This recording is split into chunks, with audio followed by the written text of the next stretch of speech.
tous, c'est Max qui vous parle. On peut pas faire beaucoup de bruit, mais dans ce nouvel épisode d'Entre Potes, Halloween fait son grand retour. Entre les zombies, les ghouls, les araignées, aujourd'hui on va parler de monstres. D'ailleurs, je crois qu'il y en a un derrière moi.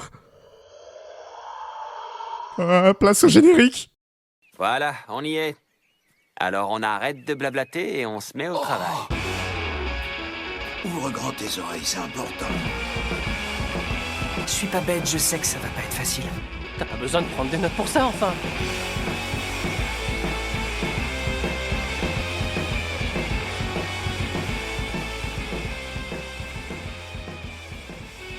Et bonjour à tous, bienvenue dans ce nouvel épisode d'Entre-Pods. Bonjour Karna. Hello.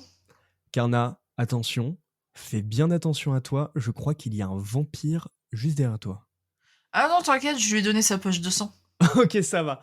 Ok, tu vas bien ? Ça va et toi ?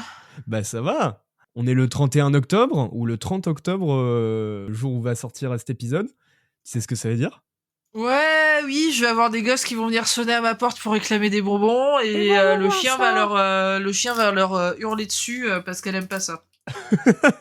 Ça va être sympa. Ça va être sympa parce que oui, en effet, cet épisode donc va sortir normalement le 30 octobre et le lendemain, ce sera la fête des démons, la fête des sorcières, la fête des vampires, la fête des zombies. Je parle bien sûr d'Halloween. Halloween qui, à l'origine, trouve ses racines dans une fête irlandaise apparemment. Ouais, une fête païenne, il me semble. Ouais, une fête païenne qui est censée célébrer la fin de l'été et l'arrivée de l'hiver. Mhm. Mais j'ai cru comprendre qu'en Irlande, ça avait une importance toute particulière. Alors aux États-Unis, c'est très marketing, hein, Mhm. on va pas se mentir. De toute façon, aux États-Unis, tout Qu'est-ce est qui n'est pas marketing ? Voilà. Qu'est-ce qui n'est pas marketing aux États-Unis ? Mais apparemment, en Irlande, Halloween revêt une importance toute particulière. Parce que j'ai cru comprendre que effectivement, ils célébraient en fait une fête celtique qui s'appelle à l'origine le Samhain. D'accord. Et donc en fait, effectivement, c'est c'est l'occasion de célébrer la fin de l'année à une date variant entre fin octobre et début novembre. Magnifique. Mais tu sais que depuis, les États-Unis se sont emparés du monde. Non mais de quoi ils s'emparent pas eux de toute façon. Eh ben, bonne Pas de question. l'intelligence, ça c'est sûr. Allez là, rhabillé pour l'hiver, le Trump, il est pas orange ou quoi ? Orange Si. comme les citrouilles. Hop là, ma métaphore est filée. Mais ce qui est fou, c'est que Halloween, c'est certes les citrouilles, mais des créatures sortent de leur tombeau et de leur cimetière pour arpenter toutes les rues aussi. Oui, parce que en réalité, Halloween, il paraîtrait que à cette période-là, à cette période de fin octobre, début novembre, le voile entre les deux mondes, donc entre le monde des vivants et le monde des morts, se fragilise et donc permet aux morts de passer justement dans notre monde et de venir faire ce qu'ils ont à faire, saluer les vivants s'ils le veulent, mais également les torturer peut-être un petit peu. Oh mon dieu, que des monstres. Voilà. Que Voilà. des monstres ces gens-là. Mais attends, mais du coup, Dis-moi. si c'est des monstres, est-ce que ça tirait qu'on en parle aujourd'hui ? Bah de toute façon, c'est ce qui était prévu. T'as commencé en me parlant d'un vampire. Dieu. T'as commencé à me parler d'un vampire que j'avais bien évidemment nourri avant le début de l'émission. On parle d'Halloween où concrètement, généralement ce soir-là, on voit une multitude d'enfants et d'adultes déguisés en toutes sortes de créatures, mortes ou vivantes d'ailleurs, pour aller quémander des bonbons et se pourrir les dents et prendre ensuite rendez-vous chez le dentiste. Oh, Bon, putain. voilà. Notre jeu d'acteur est terrible, mais vraiment bientôt les Oscars. Parce que oui, effectivement, aujourd'hui, on va parler des monstres. On va parler de ces monstres. Petite anecdote sur le jeu d'acteur. Il y a quelques années, je suis allée au studio d'enregistrement de Crunchyroll pour les doublages. Waouh, putain, trop cool. Alors en fait, j'y étais allée avec plusieurs journalistes dont j'ai plus du tout les noms aujourd'hui. Et en fait, ils avaient proposé, en tant qu'animation, ils avaient proposé de nous essayer au doublage. Trop bien. Mon doublage était effectivement monstrueux parce que c'était sur une scène de Banshee, de Ranking of King. Oh oui, oh, pas mal.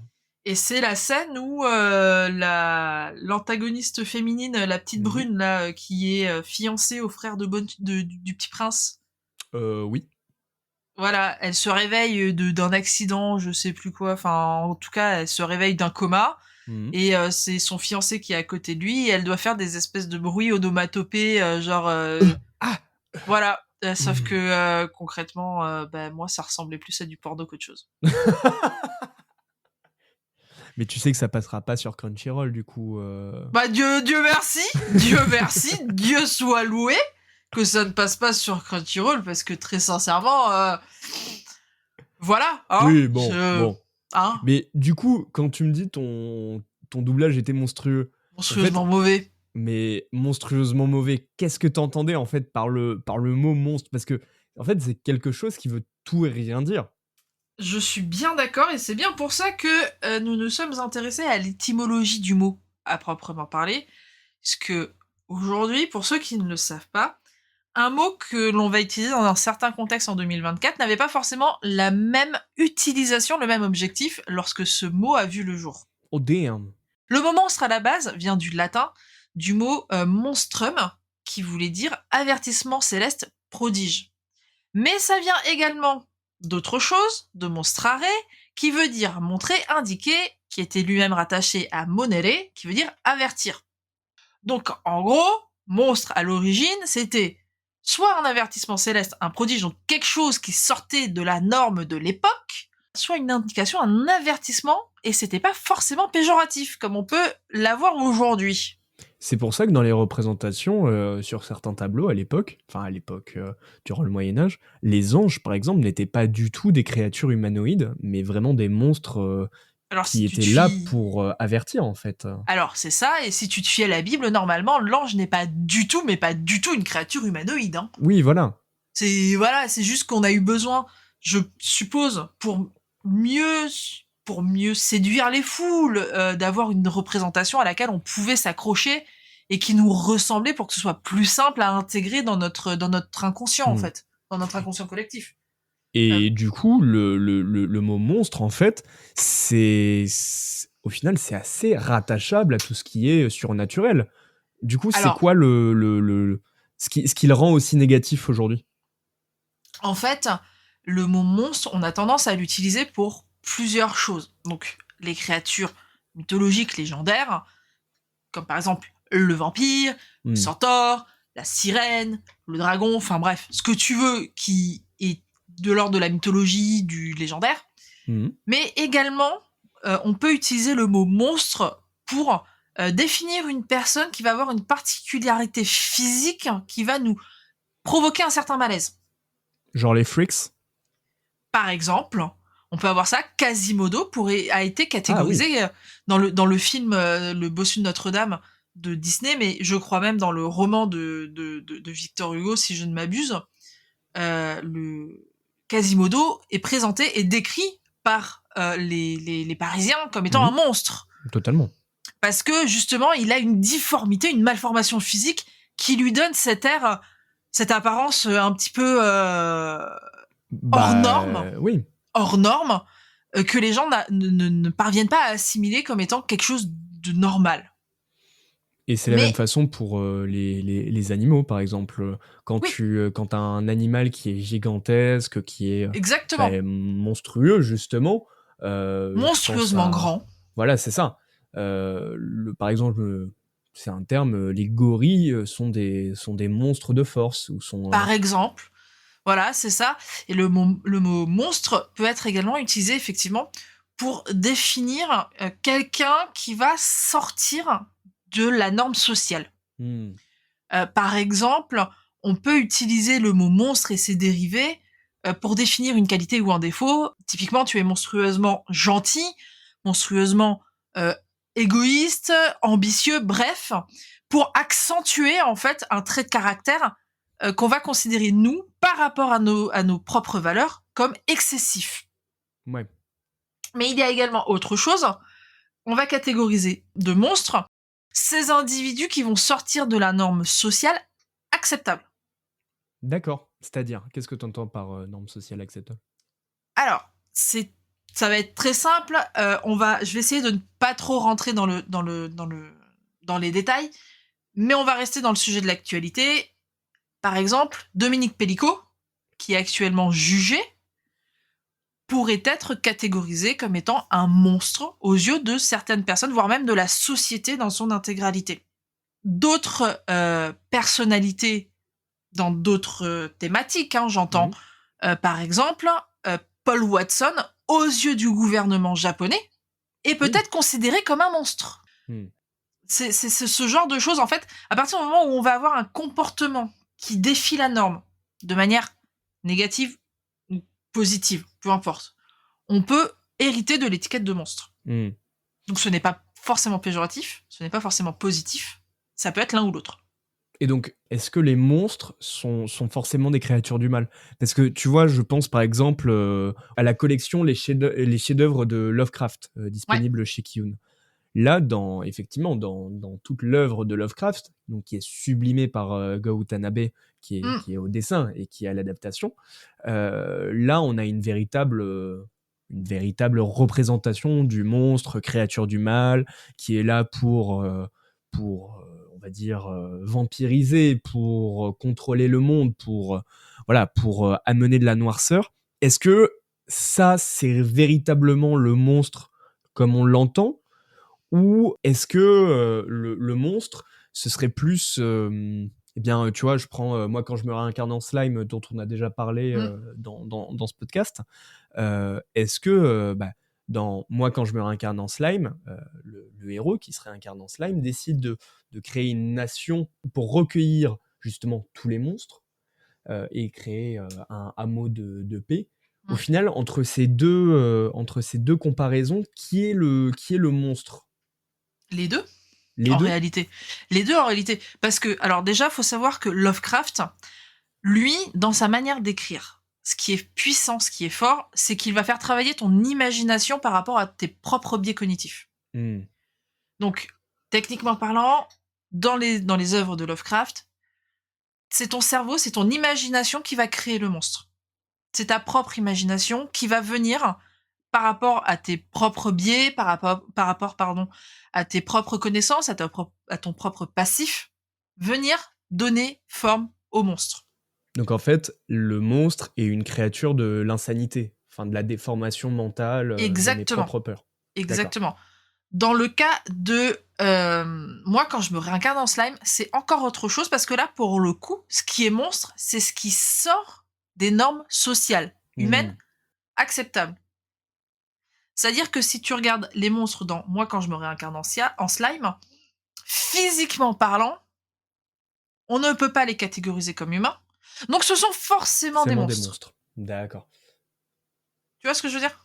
Alors que les nains ou les elfes, qui ont des correspondances, des appartenances physiques c'est proches plus des simple humains, de les voilà. assimiler en tant qu'humains ou humanoïdes que, par exemple, un orc, un troll, un loup-garou, ou que sais-je. C'est intéressant ce que tu dis parce que au final, ce qui est monstre, c'est toujours le fait de quelqu'un qui décrit ce qu'il a en face de lui comme soit normal, soit monstre. Et Bien souvent, ouais. ça fait écho à ce que pourrait dire par exemple Montaigne dans ses essais, où pour lui, en fait, c'est le regard de l'homme qui fait exister le monstre. Pour mieux expliquer ça, en fait, si ça te va, j'aimerais parler du cas Vas-y. Monster de Naoki Urasawa.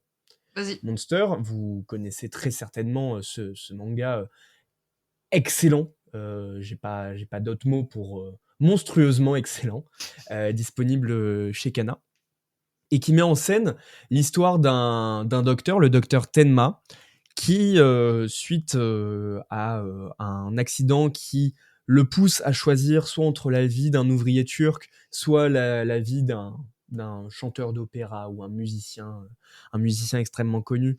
Donc Tenma va choisir donc le musicien extrêmement connu, et il va se rendre compte du dilemme moral que ça a insinué. Il a dû faire un choix. Il a une responsabilité envers la mort de cet ouvrier. Et la nuit suivante, ou quelques nuits après cela, eh bien, il est confronté au même choix cornélien, c'est-à-dire soit sauver la vie du maire, soit sauver la vie d'un enfant. Et à ce moment-là, pour ne pas laisser encore une vie totalement innocente mourir, alors qu'on le forçait à opérer, à intervenir sur le maire de la ville, à Düsseldorf, eh Mm. bien, il choisit de sauver l'enfant. Sauf que des années après, il se rend compte que cet enfant est désormais connu sous le nom de Monster, car cet enfant, Jonathan, est devenu un tueur en série. Oui. Et là, ce qui est fou en fait, c'est que à travers le manga, et je vous spoilerai pas dans toute l'importance du sujet, mais Jonathan est devenu un monstre car il a été victime de personnes qui voulaient justement créer un monstre. Et en accolant la figure du monstre sur un enfant qui a été abandonné, qui a vécu des choses horribles, en fait, Jonathan va développer une personnalité qui est le reflet des volontés terribles de chercheurs fous. Et de là, petit à petit, comme il le dit au docteur Tenma, il a un monstre qui grandit en lui et qui va s'abattre sur l'Allemagne, voire plus. C'est Johan, le nom du personnage. Ah, c'est Johan. Bon, Ouais, Johan. c'est Johan Liebert. Johan, pardon. Alors, ce qui est intéressant, c'est que c'est pas le seul manga en fait à aborder le monstre de ce point de vue-là, Ok. puisque Claymore, pour le coup, l'aborde également très bien. C'est-à-dire Donc, Claymore, manga de chez Glénat en 27 tomes, c'est l'histoire de guerrières mi-démons, mi-humaines, qui doivent combattre pour l'humanité. Mais elles sont surtout la résultante, et ça tu l'apprends très tardivement dans l'histoire, elles sont la résultante d'expériences menées par des hommes afin de créer des soldats ultimes en vue d'une guerre. D'accord, ok. Oui, donc comme Johan, qui est le résultat d'une expérience. Exactement. Donc t'as ce point de vue-là, mais t'as surtout en fait la conséquence qui va être que les humains lambda qu'elles sont censées protéger, comme elles ont quand même une partie des caractéristiques de combat des monstres, des démons, les humains qu'elles sont censées protéger vont les craindre et vont les catégoriser comme étant des monstres et les appeler les sorcières aux yeux d'argent. D'accord. Alors que tu apprendras dans l'histoire qu'elles ne sont que la résultante d'expériences que nous on condamne, que nous on condamnerait en tant qu'être humain, qu'elles ne sont que le résultat d'expériences en vue d'une guerre menée ailleurs, en plus de ça. Moi, ça m'a fait penser à l'attaque des Titans. Hein. Mais de la même manière que ce thème, justement pour rester sur ce monstre, parce que effectivement il y a l'attaque des Titans, mais un de tes mangas préférés, c'est To the Abandoned Sacred Beast, où c'est littéralement le même fonctionnement. C'est le même fonctionnement, et là t'as un nouveau manga de chez Pika, pardon, pas de chez Glénat, mais de chez Pika, qui prend un peu la même tournure. D'accord, qui s'appelle comment ? C'est Goku Rakugai. Ah oui, de quoi ça parle ce manga ? En gros, pour la faire très courte, t'as les humains, les monstres, et t'as une association, enfin une organisation, qui protège les humains des monstres. En gros, ça c'est le pitch. Dans un lieu spécifique qui s'appelle Goku Rakugai, je crois justement, enfin bref. Comme quoi ça porte bien son nom. Voilà, c'est ça. Et donc en fait, t'as parmi ceux qui luttent contre les monstres, t'as un jeune garçon qui s'appelle Alma, qui est à moitié monstre, à moitié humain, mais on sait pas pourquoi, on sait pas comment, on sait pas ce qui s'est passé. Juste, là, dans le tome 3, on sait juste qu'il est à moitié monstre, à moitié humain, et on sait pas pourquoi. Le premier tome, moi, m'avait laissé sur ma faim, j'ai enchaîné le 2 et le 3, je pense que, au-delà des dessins qui sont sublimes, je pense que le manga mérite qu'on s'y intéresse. Oui, c'est vrai, parce qu'il y a eu une mise en avant de la part de Pika, mais qui, au final, j'ai pas l'impression qu'il a super bien marché. J'en entends très peu parler. Alors, je pense que en fait, le premier tome, c'est l'inconvénient, en fait, souvent le problème lorsque tu sors un tome par un tome, Mhm. ce qui est le cas pour la majorité des titres, hein, on va pas Bien se sûr. mentir. Le premier tome, soit est très bon, et donc la suite peut être très décevante, soit le premier tome t'impose un rythme relativement lent, et Mhm. tu vas avoir une espèce de côté déceptif dans le sens où tu n'as pas ce que tu voulais. C'est-à-dire. Tu vas forcément, sur un titre, quel qu'il soit, sur un titre, Mhm. sur un film, sur un album, machin, tu vas forcément projeter des attentes. Ah oui, d'accord. Tu Ok. vas projeter des attentes, tu vas te faire des films toi-même autour de tout ça. Sachant Mhm. qu'en plus de ça, moi j'ai des potes qui sont au Japon, qui sont à fond dessus et qui me disent ouais, lis-le, il est trop bien, machin. Ok. Ok, donc forcément, j'étais vachement biaisée par rapport à ça. Ouais. Et en fait, lorsque j'ai eu le premier tome entre les mains, c'était vraiment la mise en place de l'histoire, donc l'environnement, on te présente les personnages principaux, etc. On te présente qui ils sont, ce qu'ils font, etc. Mais sans forcément qu'il y ait vraiment de l'ampleur, qu'il y ait vraiment un objectif, qu'il y ait vraiment... Tu vois Ok. ce que je veux dire? Oui, c'est assez lisse au final. Le premier tome est constitué d'histoires courtes ou il y a quand même un fil rouge mais qui prend énormément de temps. Alors, moi, je considère qu'il y a un fil rouge, mais qui prend énormément de temps. D'accord. C'est-à-dire que j'étais restée très sur ma faim à la fin du premier tome. Mhm. Vraiment très sur ma faim. Et j'ai eu les deux derniers tomes entre les mains, je les ai enchaînés. Ah oui, donc effectivement, c'est ouais. C'est un Vraiment. problème de Sur le construction au premier final. tome, j'étais en mode, ouais, vraiment, je me suis dit, ok, les dessins sont beaux, mais l'histoire, elle est merdique. Elle est Mhm. pétée. Elle est éclatée. J'ai lu les tomes 2 et 3, j'ai fait, ok, je vais peut-être lui laisser une chance, en fait. Je vais peut-être Ok. lui laisser une chance. Parce que t'as un antagoniste qui vient d'entrer en scène, euh, qu'il a l'air de sous-entendre, ça a l'air de partir sur un antagoniste à la Sukuna, ou non, à la Kenjaku, Ok. où le mec dit clairement que ça fait un moment qu'il surveille le prota principal, qu'il veille sur lui, machin, et qu'il veut l'intégrer auprès de lui, enfin, tu vois, Mhm. il y a un truc comme ça. D'accord.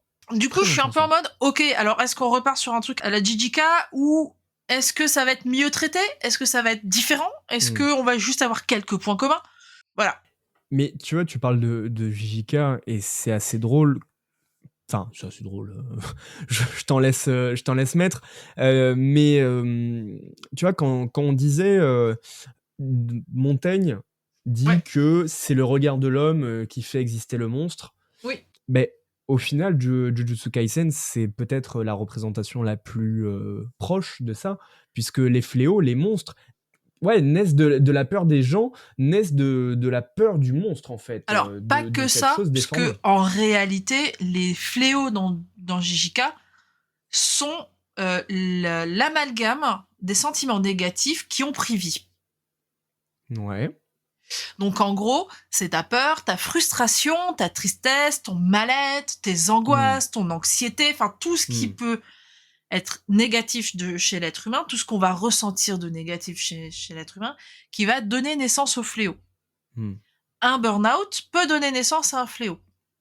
Et justement, ce fléau, au final, c'est un monstre.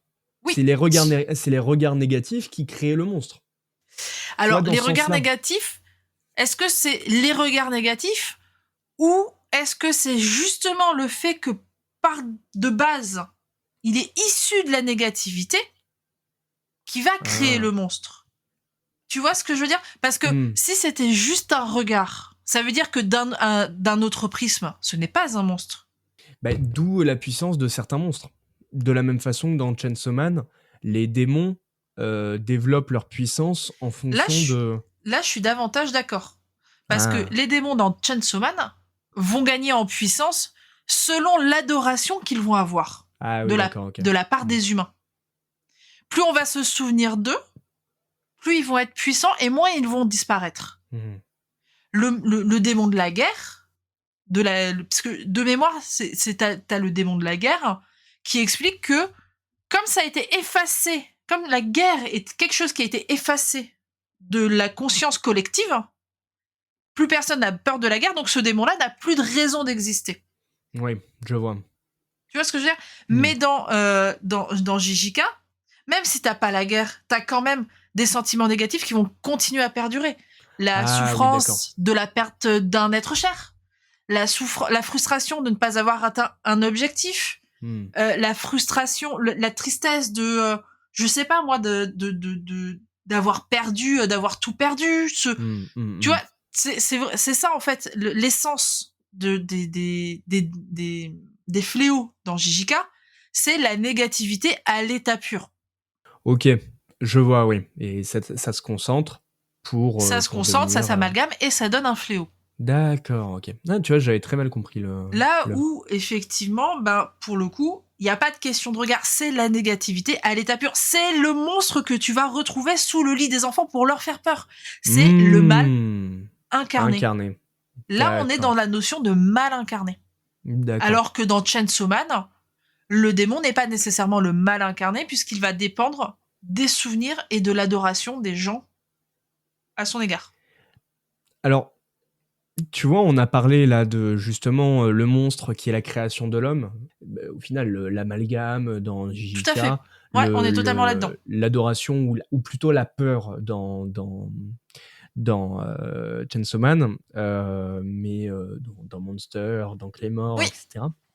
Au final, la métaphore derrière ça, c'est qu'il y a finalement toujours un œil qui se tient en arrière et qui juge celui qui est différent. bien sûr. Et ce mois-ci est sortie une nouveauté Glénat euh, que j'avais lu en scan à l'époque. Bah, bravo. Ouais, ouais, non, mais écoute, bon, j'ai mes faiblesses. Mais j'avais lu le premier chapitre, ça m'avait intrigué. J'ai été très content de le trouver en librairie ce mois-ci. Ce manga, c'est donc L'éclipse humaine, ou en tout cas Éclipse humaine plutôt. Un seul tome est sorti. Et dans ce manga, on suit l'aventure de deux garçons. Seita, qui est un gamin capable de voir les esprits, et Hayato, qu'on comprend très vite être un garçon qui est victime d'abus, pour ainsi dire, et attention, trigger warning, ça va parler de maltraitance familiale. Super, on est reparti avec ta copie. Alors, ça s'en rapproche, hein, ça s'en rapproche. Pourquoi ? Parce que Éclipse humaine raconte vraiment comment un jeune enfant va être victime du comportement abusif de sa mère, et ce, à travers une métaphore très simple, c'est que dans ce monde, des sortes d'esprits, des sortes de fantômes prennent possession des corps humains de ceux qui sont soumis à un stress familial extrêmement important. Et ces corps possédés deviennent ce qu'on appelle des mamélies, c'est-à-dire que passé un certain temps, ces corps deviennent momifiés. Cependant, ça arrive toujours du jour au lendemain, personne ne comprend comment ça se manifeste, sauf que, bah, vous l'aurez compris, Hayato va être confronté à ce phénomène de momélie, puisque sa mère va être possédée et va petit à petit devenir un monstre. Sauf que personne ne s'en rend compte. Même lui, au final, vit avec sa mère qui est particulièrement dure avec lui. Et c'est avec l'arrivée de Seita que on va comprendre que en fait, la mère est possédée et que rien ne va plus. Seita, comme je vous l'ai dit, est capable de voir les esprits. Il va aider notre Hayato, sauf que petit à petit, il va se rendre compte de cette mère possédée. Il va aller chez Hayato et va se faire tuer, poignarder par cette mère. Alors attention, ce n'est pas du spoiler, tout ça est dans le premier chapitre, mais effectivement, le Hayato va se rendre compte que donc Seita est mort, et Seita, pour continuer à exister, va transférer son âme à travers l'œil que la mère de Hayato a forcé à manger. Attends, c'est pas français. Mais en gros, la mère d'Hayato a forcé Hayato à manger un œil. Cet œil était l'œil de Seita. Et Seita a transféré son âme dans le corps donc de Hayato. Et désormais, Hayato est capable de voir... C'est dégueulasse. J'y viendrai tout à l'heure, mais donc Hayato désormais a un troisième œil, qui est donc l'œil de Seita. Et à travers cet œil, à travers ce regard porté, il voit enfin les monstres face à lui, là où les autres ne le voient pas. Alors, est-ce que tu l'as lu ce manga? Non, non, Est-ce que tu as envie de le lire? Alors, Vous en l'avez fait, pas face à vous, mais j'ai la tête de Karna et c'est goldé. C'est magnifique. ce qui est très drôle, c'est que j'ai l'impression que tu viens de me décrire un petit peu To Your Eternity, mais version horreur. C'est littéralement ça, vraiment. Alors, pas dans l'histoire qui s'ensuit, mais Non, vraiment toute la mais logique de oui, il se fait absorber, etc. C'est vraiment ça. c'est atroce, d'autant plus que dans To Your Eternity, t'as un personnage qui est capable de voir les esprits. Ah oui, oui, Qui totalement. est le bonne chaîne de la Tastipiche, je sais plus quoi. Enfin bref, à chaque fois, c'est un nom. Enfin bref, on va l'appeler Ouais. bonne chaîne, hein, c'est notre pote. Mais il est capable de voir les esprits et je me souviens il y a cette scène où, pour permettre à Im Mhm. de revenir, Im, le d'avoir une personnage nouvelle principal. enveloppe physique, il Mhm. se sacrifie en fait. Il se donne la mort. Et effectivement, dans Eclipse Humaine, c'est ce même fonctionnement. Et Et ce qui est génial avec Seita, c'est que donc il va vivre à travers Hayato, etc.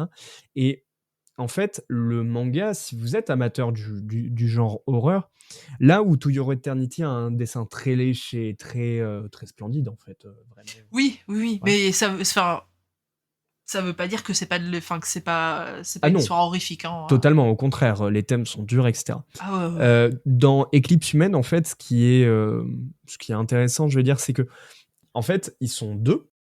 Il y a donc Mitsushi Yomaru au scénario et Ok. Yuki Sato au dessin. D'accord, ok. Et je ne veux pas porter de jugement hâtif, mais de mes recherches, en fait, ce qui a été montré, c'est que Yuki Sato, c'est son premier manga Ah ouais? au dessin. Et ça se voit. Parce qu'en fait, le dessin Ah. n'est pas tant maîtrisé par rapport à d'autres œuvres qu'on aurait pu lire. Et en fait, ce côté tête assez plate sur le dessin, les fonds, des fois, ne vont pas réellement être travaillés, on va avoir des fonds blancs. Enfin, bref, ça donne une certaine innocence qui donne un côté extrêmement malaisant quand tu lis le manga. Le dessin est en fait assez basique, sauf que à certains moments, il va y avoir des envolées. Et ces moments de scénario, en fait, ces moments de scénario, ces moments clés, vont donner vraiment une force Ok. à ce qui se passe, qui est génial. Et pour revenir au thème du monstre, c'est que oui, effectivement, il y a ces monstres qui existent, ces fantômes, mais on se rend compte que les véritables monstres, bah, ce sont la mère d'Ayato, qui fait vivre des violences terribles à son fils, et qui sont disséminées à travers tout le manga. C'est-à-dire que, Ouais. oui, il y a des moments où c'est montré de manière franche, mais Matière brute. plus tard, tu te rends compte que certains comportements de l'enfant sont dus justement à des pratiques abusives. Mais on va aussi traiter du harcèlement scolaire, on va traiter du sentiment de rejet, les castes, le poids de la famille, etc. Donc, moi, ce que j'ai bien aimé avec ce manga, c'est pas tant les monstres qui sont assez banaux, on s'en fiche. C'est vraiment l'humain qui est le véritable monstre dans tout ça. Mais on va dire pour aborder un sujet plus léger tout de même, mais toujours dans cette continuité. Karna, est-ce que tu lis du comics? Alors, du comics américain, non. Non. Non. Du comics français, visiblement, j'en lis. Ok. Puisque je lis du Florent Maudoux, dont j'adore le travail. Mhm. Mais sinon, du comics américain à proprement Il a parler. travaillé sur quoi, Florent Maudoux? Il a travaillé, alors lui, il a fait Freak Squill, justement, D'accord. qui évoque les monstres. Et il a fait 2 spin-offs. Alors, il a fait un spin-off de Freak Squill qui s'appelle Funérailles. Et il a fait un spin-off de Funérailles qui s'appelle Clouds. Et de quoi ça parle, cet univers? Alors, en gros, Freak Squill, c'est des étudiants un peu monstrueux avec des pouvoirs surnaturels qui évoluent au sein d'une académie. Mmh. Funérailles, c'est l'histoire de l'un de leurs profs, qui s'appelle donc Funérailles, et qui est en fait issu d'un monde dans lequel les jumeaux sont une malédiction. OK. Et le truc, c'est que Funérailles, lui, quand non seulement il est issu d'un couple de jumeaux, mais en plus de ça, son frère physiquement est parfait. Ah! Et lui, surtout, il est physiquement, il est monstrueux dans le sens où il a la moitié du visage, t'as l'impression qu'il est brûlé. Enfin, il est difforme Mmh. en fait, physiquement parlant. Et donc Euh, donc Freaks, enfin oui, voilà, pardon, j'ai pas réagi, mais Freaks, c'est ça. Donc t'as ça. Et Klaus, c'est plutôt, alors c'est une dystopie dans laquelle Funérailles va se retrouver sur un train qui navigue, qui voyage à travers les brumes. Et dans ces brumes-là, il y a des monstres. d'accord, créature du mal dans ce sens-là. Ouais, en fait, créatures du mal, pas vraiment. C'est plutôt des créatures qui ont la dalle et qui, Ah! c'est des prédateurs monstrueux. Voilà, en gros. OK. Et c'est très intéressant. Alors, Freak Squiid, j'en ai très peu de souvenirs parce que je l'ai lu il y a longtemps.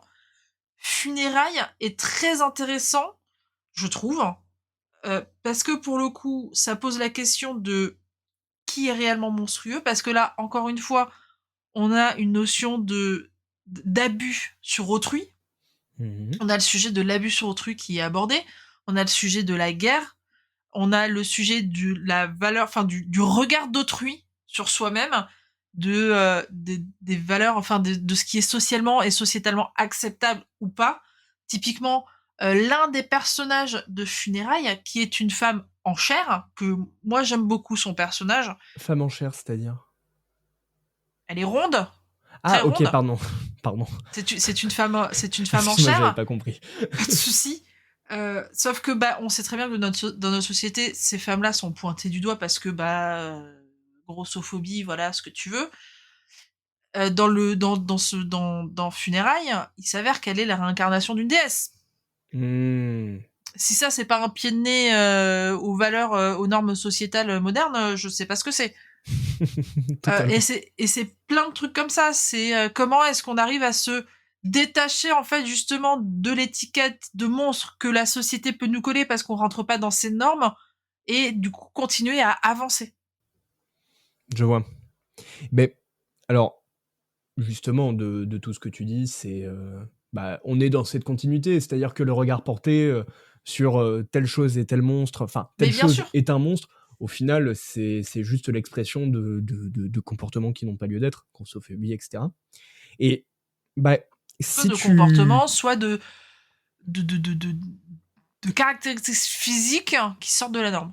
ouais, bah, Typiquement c'est les roux, ils ont les ouais. cheveux, enfin, ont été catégorisés comme étant les enfants du diable. Oui, voilà, c'est la manifestation de craintes qui n'ont pas lieu d'être. Et c'est la Oui, manifestation de nos... Alors, je vais prendre des mots pompeux, mais c'est la manifestation de nos péchés internes, enfin, blablabla. oui, de nos malaises. Et bah écoute, si tu es intéressé pour découvrir le monde du comics, je peux te conseiller 2 comics qui sont assez intéressants, selon moi, qui sont assez sympas, de bonnes lectures pour Halloween. Le premier, c'est Hotel. Hotel, c'est un comics de John Lees au scénario et Dalibor Talajic au dessin. Donc c'est publié chez Black River et ça raconte l'histoire comment dire, d'un hôtel qui est perdu dans la route 66. Tu vois où c'est, Ouais. dans le Nevada. Et vu comment tu commences, ça me rappelle l'hôtel de Disneyland. L'hôtel de Disneyland. L'hôtel de la quatrième dimension. Ah, j'avoue, je connais pas. C'est honteux. Ah oui, non, mais j'ai vraiment une culture nulle sur certains trucs. Mais peut-être que t'as vu Black Mirror, c'est un Ouais, peu pareil que le Black Museum. C'est ok. un endroit qui n'apparaît que lorsque Oui, certaines d'accord, conditions ok. sont remplies. Et justement, en fait, ce comics, qui a 2 tomes, a pour particularité de raconter des histoires courtes. Dans le premier Ok, tome, par exemple, on suit 4 histoires. Le point commun entre ces 4 histoires, c'est que tout est connecté. d'accord. Quand tu lis la première histoire, certains éléments vont apparaître et tu comprends pas tout à fait pourquoi. Qu'est-ce qui vient de se passer? Pourquoi un mur est en train de me parler? pourquoi des gens sont en train de crier. Tu vois, c'est un peu cette logique-là, et tu trouves tes Ok. réponses dans les histoires qui suivent. Et en fait, chaque personne qui qui foule le sol de cet hôtel, en fait, a quelque chose à se reprocher. Que ce Ok. soit une victime ou un criminel. D'accord. Et en fait, à chaque moment, à chaque histoire, la personne qui est censée être la coupable va être punie. Un peu à la Desperate, si tu vois Ok, ouais. cet Ouais, animé. ouais. Très bon animé d'ailleurs au passage. Excellente animation et pas du tout mise en avant, malheureusement. Mais donc, dans tout ça, quand tu as le premier couple qui arrive, tu te dis oh, c'est des amoureux, etc. Mais en fait, tu te rends compte que le surnaturel va apparaître et le monstre qui se cache peut-être dans telle ou telle personne va se manifester, va être l'expression de ses plus profondes pensées. Et c'est à ce moment-là où, en fait, on retrouve la créature divine dont tu parlais tout à l'heure. Il n'y a pas forcément du bien, il n'y a pas forcément du mal, Ouais. mais c'est pour avertir de tes propres péchés. Ouais, d'accord. Tu vois, c'est ça qui est intéressant. Et en fait, ce que j'ai retrouvé dans Hôtel, Hôtel avec 2 L, je l'ai aussi retrouvé dans un comics là qui vient de sortir, qui est Batman City of Madness, donc qui est disponible chez Urban Comics. On Putain, n'est pas sur un... rien que le titre, j'ai l'impression que c'est le Joker qui va débarquer. Alors, eh bien, pas du tout. Justement, ça me fait extrêmement plaisir parce que ce n'est pas une histoire avec le Joker. Parce que le Joker, je commence sérieusement à en avoir marre. Avec lui, le pauvre. Ça utilise un des méchants qui sont apparus vers les années 2010 dans l'univers d'ici, qui sont la Cour des Hiboux. C'est une société, on va dire, secrète, un peu à la Illuminati, qui contrôle Gotham City. Et en fait, dans ce comics, qui est pas très long, hein, il fait une centaine de pages, on suit un Batman qui va se rendre compte que la Cour des Hiboux cache une société souterraine qui serait un peu le reflet de Gotham City à la Stranger Things.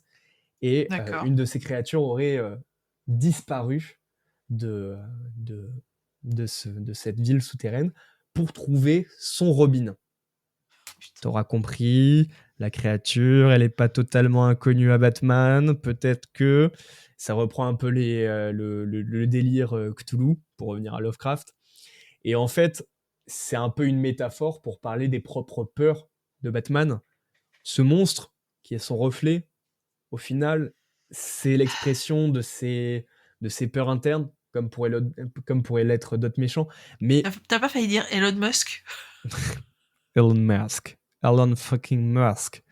Non, ça, parce que Elon Musk, ça pourrait être un peu, je sais pas... Il me fait penser au pingouin dans Oui, Batman. voilà, du pingouin, mais s'il est... Ouais, non, le pingouin, non, t'as totalement raison. Donc, si vous avez l'occasion de vous jeter sur des comics, si vous avez envie de découvrir tout ça, je vous conseille ça. Je pense que c'est très intéressant, à la fois Batman City of Madness, parce que c'est pas long, et puis ça va vous changer des comics traditionnels. On est sur une histoire très jolie en termes de dessin, et qui est en seul tome, donc c'est pas très engageant pour seulement 18 €. Et Hôtel, qui est donc chez Black River, je crois, pour le même prix. C'est une maison indépendante, et c'est cool les petits labels. Donc voilà. Mais on en parle depuis tout à l'heure, le monstre, il peut se jeter sur les gens pour manger, il peut être la représentation de nos peurs cachées, mais au final, et ce qu'on essaie de dire depuis tout à l'heure, c'est que le monstre, il n'est pas mauvais, il n'est pas bon non plus, c'est juste un être à part entière. Et pour ça, tu voulais parler d'un monstre en particulier. La sorcière? Exactement. Parce que la sorcière... J'étais en train de me dire, alors attends, parce que du coup, la sorcière, le truc de la sorcière, c'est que ça, encore une fois, ça dépend du prisme que tu vas employer. Mais exactement. Est-ce que tu peux m'en dire plus? Alors, historiquement parlant, la sorcière, ça a été prouvé. Non, je reprends. Historiquement parlant, aux yeux de l'humanité, la sorcière était une femme isolée qui avait signé un pacte avec le diable pour voler, pour faire du mal, pour semer le mal sur ces terres obscures, enfin bref. Son messager, c'était le chat noir, comme par hasard, enfin bref. Bon. Tiens. Voilà. Il a été prouvé que les sorcières étaient en réalité des femmes de savoir et de pouvoir que l'Église ne pouvait pas manipuler, et donc il fallait les éradiquer. La sorcellerie, que vous y croyez ou non, que vous croyez en la magie ou pas, c'est pas le sujet, mais la tendance ésotérique revient fortement sur les réseaux sociaux, et il y a de plus en plus de jeunes femmes et de femmes âgées qui se revendiquent comme étant sorcières, aujourd'hui sur les réseaux sociaux. La sorcellerie de base est issue d'une croyance très forte en l'énergie spirituelle de toute chose. Et ça, pour en parler, il y a plusieurs mangas, mais il y en a un en particulier qui nous intéresse, puisqu'il y a une grosse actu et Oui. énormément de rumeurs à son sujet. Il s'agit de l'Atelier des sorciers de Eh oui. Kamome Shirahama. Génial, ce manga, il est trop bien. On en parle depuis le début et comme tu dis, il fait partie de l'actualité. Pourquoi ? Parce qu'Angoulême vient d'annoncer quelque chose. Angoulême, le Festival international de la BD vient d'annoncer qu'une exposition autour de l'Atelier des sorciers aurait lieu à la prochaine édition du festival. Des rumeurs circulent quant à la présence de l'autrice au festival, Ce serait phénoménal. ce qui serait extrêmement intéressant. Mais surtout, ce qui est très intéressant dans l'Atelier des sorciers, c'est que l'autrice aborde la vision du sorcier ou de la sorcière de différents prismes. Mmh. Et ça se voit très bien dans le dernier tome qui vient de sortir en plus de ça. Parce que, pour ceux qui ne savent pas de quoi parle l'Atelier des sorciers, Coco, c'est une jeune fille, initialement, qui n'est pas du tout versée dans la magie. Elle y croit, ça la fait rêver comme beaucoup de petites filles, et beaucoup, en fait, simplement d'enfants, de manière générale, parce que je suis à peu près sûre que, enfants, vous avez tous et toutes espéré un jour ou l'autre être capable de parler avec les animaux, de faire pousser les fleurs, de voler, de marcher sur l'eau, de respirer sous l'eau, je sais pas moi, voilà. Coco, elle y croit. Coco, elle y croit, elle vit dans un monde où la magie est possible, mais n'est accessible qu'à qu'à une certaine catégorie de personnes, qui sont des espèces d'élus, en réalité. Sauf qu'un jour, Coco, elle va tomber sur un livre très spécifique. Et comme nous, on pourrait s'amuser à réciter une formule magique, ouais. comme moi, je pourrais m'amuser avec une fausse baguette à dire « Abracadabra, que les cheveux de Maxime repoussent !» Oh mon Dieu, qu'est-ce qui se... Oh ah Coco va faire exactement la même chose sans se douter à un seul instant que ce jeu d'enfant, va avoir des conséquences d'adulte. Et donc, elle va se retrouver dans une situation complexe où elle est un peu le cul entre deux chaises et elle ne sait pas quoi faire, elle reste une enfant. Dieu soit loué, un sorcier était présent dans le coin, Kiefer, il va la prendre sous son aile, il va la former à la sorcellerie. Et en fait, Coco va débarquer dans ce monde avec son regard d'enfant, son regard de néophyte. Et surtout, en fait, elle va être confrontée à la confrérie des sorciers à capuche, qui ont une très mauvaise réputation et qui ont surtout la réputation d'utiliser une magie interdite. Ouais. Une magie interdite, pourquoi ? Parce qu'elle peut être à la fois bonne, à la fois mauvaise, et qu'on ne sait pas la contrôler. Et ce qui fera toute l'histoire de Coco, c'est-à-dire que Et c'est ce qui fait toute l'histoire de Coco. elle Parce qu'elle essaiera de ramener, on va dire, à la vie plus ou moins sa mère. C'est ça. Elle va essayer de ramener à la vie sa mère qui était pétrifiée suite à son jeu d'enfant. Mais elle va être confrontée à cette confrérie des sorciers au capuchon, qui, eux, utilisent une magie qui est interdite. Et là, dans le dernier tome, on se pose la question de « Mais pourquoi cette magie est interdite alors qu'elle peut faire le bien ? Pourquoi ça a été interdit ? Qu'est-ce qui fait que ça a été interdit ? Pourquoi ? Etc. etc. » Et donc, on a ce regard sur, d'abord, ce qu'est le bien et le mal, potentiellement. Est-ce que ce qui est bien est vraiment bien ? Est-ce que ce qui est mal est vraiment mal ? Ou est-ce que ça dépend de certains facteurs, de certains paradigmes ? Et on a cette vision de la sorcière qui peut être comme Baba Yaga, donc une mauvaise sorcière qui va faire du mal, qui va satisfaire un ego, son ego, pour gagner en puissance, pour gagner en pouvoir, parce que Baba Yaga, c'est ça, hein. c'est la sorcière qui, justement, gagne en puissance. Plus elle est crainte, plus elle est puissante. Mm. Ou alors, on a l'autre version qui est la fée bleue dans Pinocchio, qui est quand même la bonté, la générosité, ou même la marraine dans Cendrillon, peu importe, Oui, mais qui est la bonté, la générosité, la douceur, la délicatesse, tout ça. L'autre, qui signifie l'autre. je sais pas si tu te souviens, vers le tome 4, 5, 6 de Souvenirs, Coco passe un test avec Oui. un jeune enfant, lui aussi, et qui va se faire punir par les capuchons, justement, en adoptant une apparence par la suite difforme. Je vais Oui. pas aller plus loin dans Il est transformé en animal, je sais plus ce que c'est. Voilà. Je pense que l'un des propos les plus importants de l'atelier des sorciers, c'est quand même la question de la responsabilité. Oui, Alors, tout à dès le fait. départ. Mais en fait, le monstre, au final, n'est qu'une punition de notre orgueil. Quand tu Mm. disais tout à l'heure, tu disais, oui, le côté Baba Yaga, Mm. c'est tu as voulu jouer avec les règles de la nature. C'est ça. Très bien, ça peut bien se passer. Mais sois prêt à en assumer les conséquences. C'est tout à fait ça. Et le monstre, au final, peut être vu non pas comme celui qui terrorise, mais comme celui qui est victime soit des autres ou victime de ses propres actions ou inactions. C'est tout à fait ça. Et c'est ça qui est intéressant. Et ça, tu le retrouves très bien aussi dans d'autres mangas. Je pense par exemple à, je sais pas, Goku Rakugai. Je pense que le manga peut prendre cette tournure-là. Mm. Tu vas avoir, par exemple, Full Night qui va l'aborder d'une certaine façon, même si Full Night publié chez Glénat, c'est ça. chez Glénat, tout à fait, ouais. Même si, en réalité, Full Night, c'est vraiment une critique de notre système de santé. Hein. On va pas. Ça parle de quoi, Full Night? Alors, Full Night, alors, je vais récupérer le synopsis pur et dur parce que là, j'ai complètement dérivé.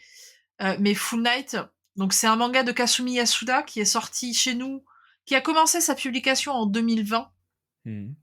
Et donc chez nous, il est sorti que je ne dise pas de bêtises.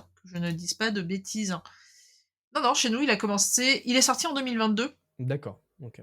Et en fait, dans Full Night, on est dans une société futuriste, mais moderne, qui est recouverte par un épais nuage qui a en fait provoqué un hiver éternel. Ah, ok, d'accord. En gros, ce qui se passe à Pékin, dans toutes ces grosses villes où tu as un nuage de pollution, c'est ça. Même Paris. Ou même Paris. Quoi, Paris, par rapport à Pékin, apparemment, ça Oui. va. Tu vois, Ok. c'est à peu près safe. Ok. Et donc, les végétaux, forcément, meurent. Et pour survivre, pour survivre de base, l'humain a besoin de la nature, a besoin des végétaux, a besoin de Oui. tout ça. Et donc, en fait, pour survivre, l'humanité a développé une technique qui s'appelle la transfloraison.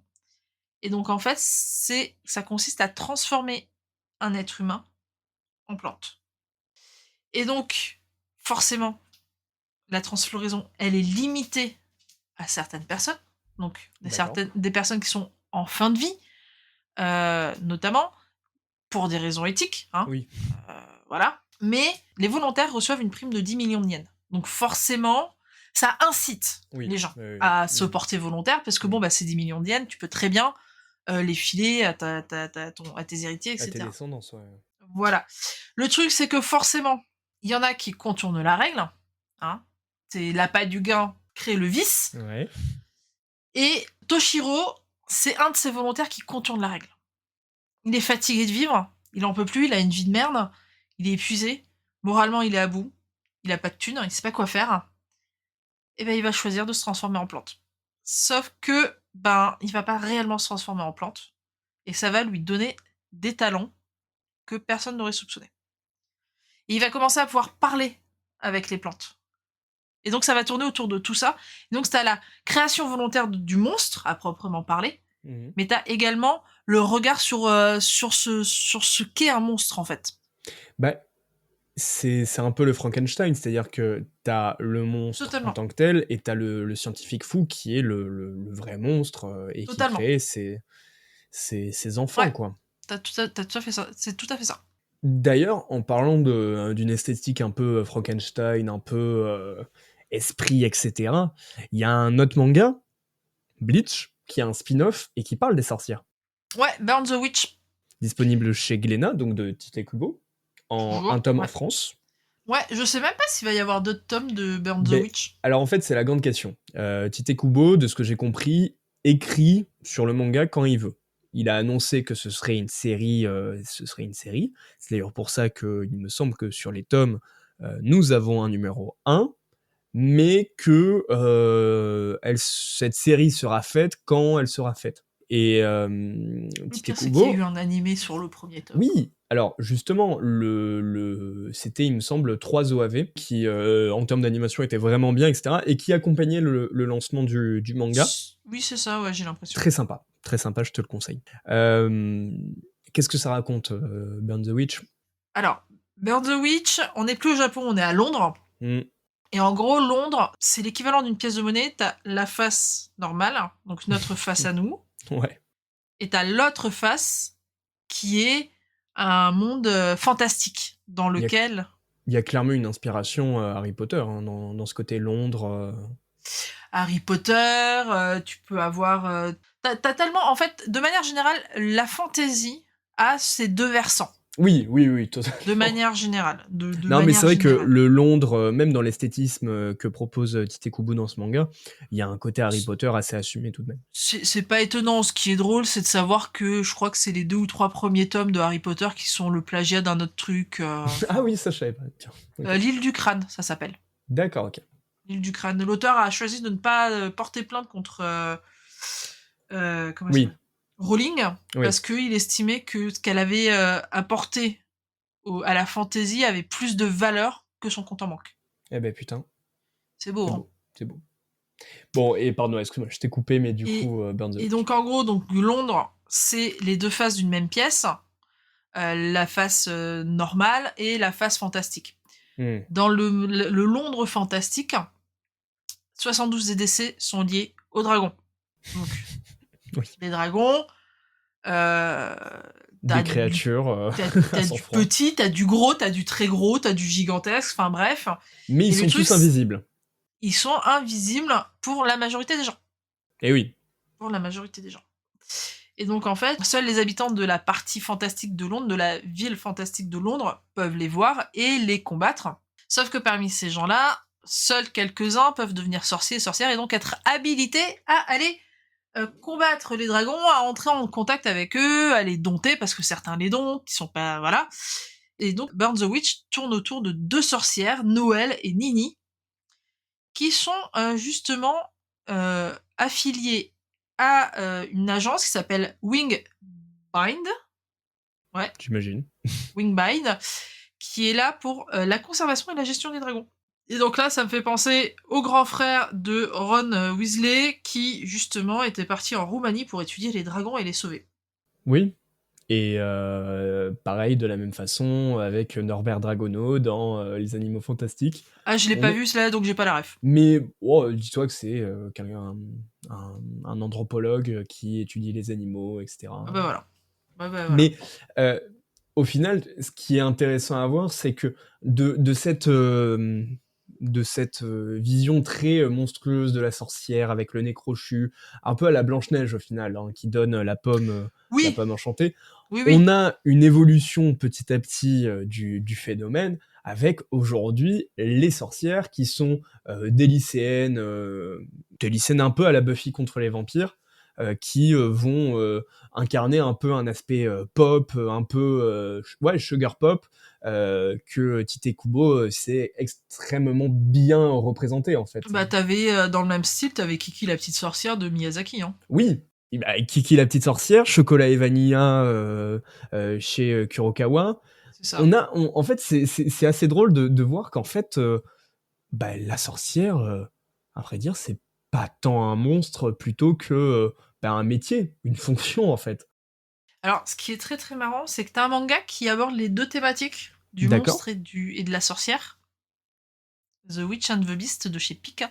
Ah, je ne connais pas du tout. Raconte-moi tout. Alors, The Witch and the Beast, donc la série, je crois, est en pause, si je D'accord. ne m'abuse, il me semble. Je suis pas sûre, mais je crois. Je crois qu'elle est en pause. Qui compte 10 tomes. Mhm. En gros, on est dans une société. Alors, si je devais la situer d'un point de vue historique, je dirais aller les années 30, les années 40. Un truc comme ça. Ok. Tu vois. Et en fait, dans cette société, ben, le monde est ravagé par des événements surnaturels. Et t'as une organisation qui envoie des sorciers pour résoudre ces problèmes-là. Très bien. Ok. L'organisation en question s'appelle l'Ordre de l'Écho Noir. En fait, nous, on va suivre deux personnages, donc Achaf et Guido. Achaf, lui, il est sorcier, enfin magicien. Et Guido, bah, lui, visiblement, c'est un monstre qui a été maudit par une sorcière. Et donc, il cherche à lever la malédiction et il recherche la sorcière qui l'a maudit. Très bien. Et donc, du coup, t'as une espèce d'opposition entre le monstre que représente Guido et Mhm. les sorcières qui, parce que dans The Witch and the Beast, t'as une sorcière qui, elle, va esthétiquement ressembler à une personne, tout ce qui est de plus lambda chez nous, donc il n'y a pas le nez crochu, il n'y a pas Ouais, il n'y a les pas le. verrues, il n'y a pas tout ça, Mhm. mais par contre va se révéler extrêmement mauvaise, tandis que t'en as d'autres qui vont se révéler être là pour sauver la veuve et l'orphelin. Donc au final, le monstre n'a plus aucune utilité. C'est juste un métier comme un autre avec des bonnes ou de mauvaises personnes. C'est ça. Très bien. Enfin, sauf que lui, pour le coup, je sais pas si c'est son métier, mais en tout cas, c'est une bête sauvage. Ça, c'est sûr. Parce qu'en gros, comment il s'appelle, Achaf se balade Mhm. avec un cercueil qui permet à Guido de prendre sa véritable apparence, enfin bref, Ah, d'accord. il y a tout un micmac comme ça. Et c'est, enfin moi, je trouve le manga très, très, très sympa. Surtout que t'as un anime qui est sur Crunchy, je crois. D'accord, très bien. Qui est très, très sympa. Magnifique. Mais d'ailleurs, tu parles de bêtes. Hum. Carnal, l'heure tourne. La lune commence à atteindre le ciel. Attends, C'est une pleine lune. t'es assez poilu pour devenir un loup-garou? Je crois qu'un chien m'a mordu il y a 2 jours. Je crois que je suis en train de me transformer, Carna. Carna, il y a des dents qui poussent. Des dents qui poussent et on va devoir conclure malheureusement ce podcast. C'était très intéressant. Merci beaucoup, Carna. Bah, merci à toi.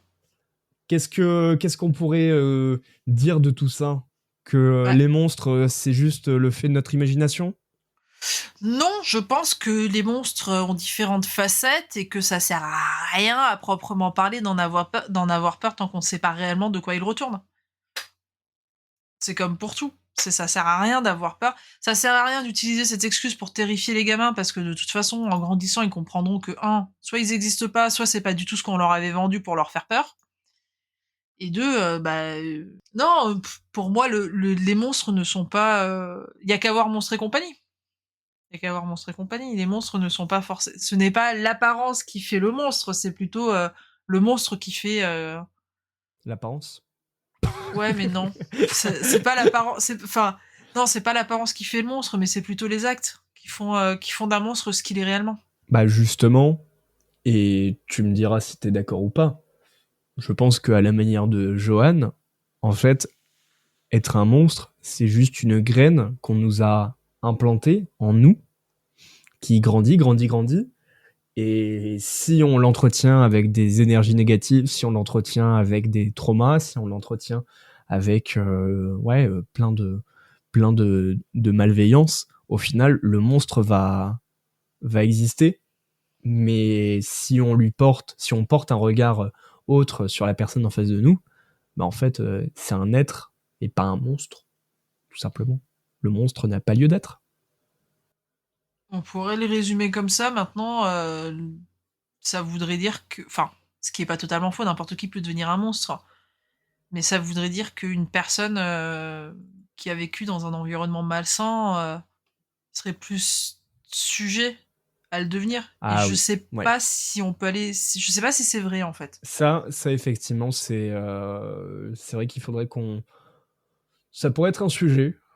En tout cas, ce sera notre ouverture pour cet épisode. Non, notre C'était un fermeture. super épisode. Ouais, notre fermeture. Oui, c'était un super épisode. Merci beaucoup, Karna. Bah, merci à toi. C'était Entre Pods. Et surtout, n'oubliez pas que le manga est né livre et partout, il est dans les cases. C'était Entre Pods, le manga qui. Le manga. Je me fatigue. Le manga. C'était Entre Pods, le manga qui. Et le manga, toujours. On est à la 2e page, là, on vient de la tourner. Peut-être on va sur la 3e. C'était Entre Pods, le podcast qui parle manga. Bisous tout le monde. Tchuss. Allez, salut. L'épisode vous a plu ? Vous souhaiteriez en apprendre plus ? Alors n'hésitez pas à nous rejoindre sur Instagram, Threads et TikTok. De la part de toute l'équipe, nous tenions à vous remercier sincèrement d'avoir écouté ce podcast. D'ici là, prenez soin de vous, n'arrêtez jamais de lire, et à très vite pour discuter entre pods.